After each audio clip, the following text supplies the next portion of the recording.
Hey folks, FJB3 here, the Wrestling Nut, with more content for geeks. Let's get right into it. The real life beef between Charlotte Flair and Tiffany Stratton is actually better than the storyline. It's actually elevated the storyline.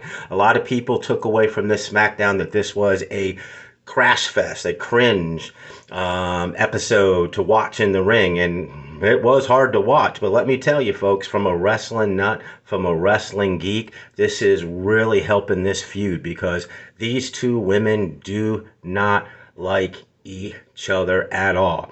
And I think it primarily has to do with Charlotte Flair's ego and the fact that she's a just about to be a 40-year-old woman, and that somebody 15 years, a generation younger than her, is trying to take her spot. And Charlotte is not ready to give that spot up. And damned if this young persona, which they protected. Tiffany Stratton has been so protected. I can't believe how protected she's been. I didn't even see it. Now, she would come out, with her entrance and say a little promo, but she's never had to really speak off the cup. And when she did the split-by-split satellite interview with Charlotte, you know how that went. And then when we saw them on Friday night, we know how that went. So this is actually better, folks, okay?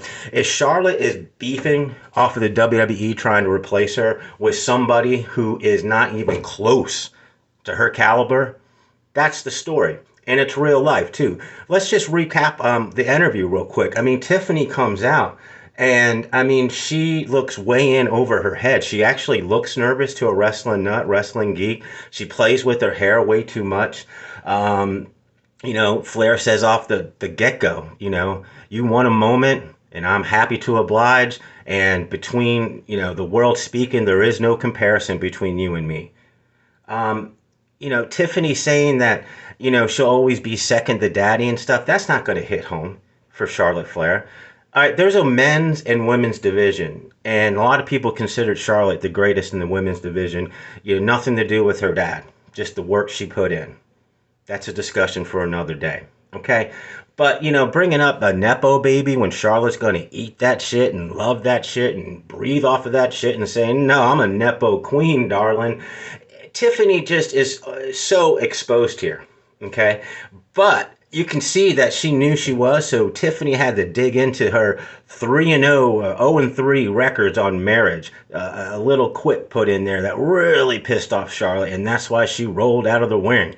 So what I'm trying to tell you from a wrestling geek nut perspective is that this actually works. Controversy creates cash. If people are looking at this as a bad thing, they need to look at it oppositely. This is a good thing. And especially from a wrestling nut perspective, this is really going to elevate what they do in the ring. Is it going to be stiffer than before? How is the match actually going? What's the outcome actually going to be? Are they going to put Charlotte over or Tiffany over? Right now, it's looking like, they'll probably edge with Tiffany, but this match now has some heat on it, folks.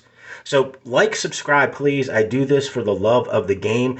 Comments are what I like the most. Thanks.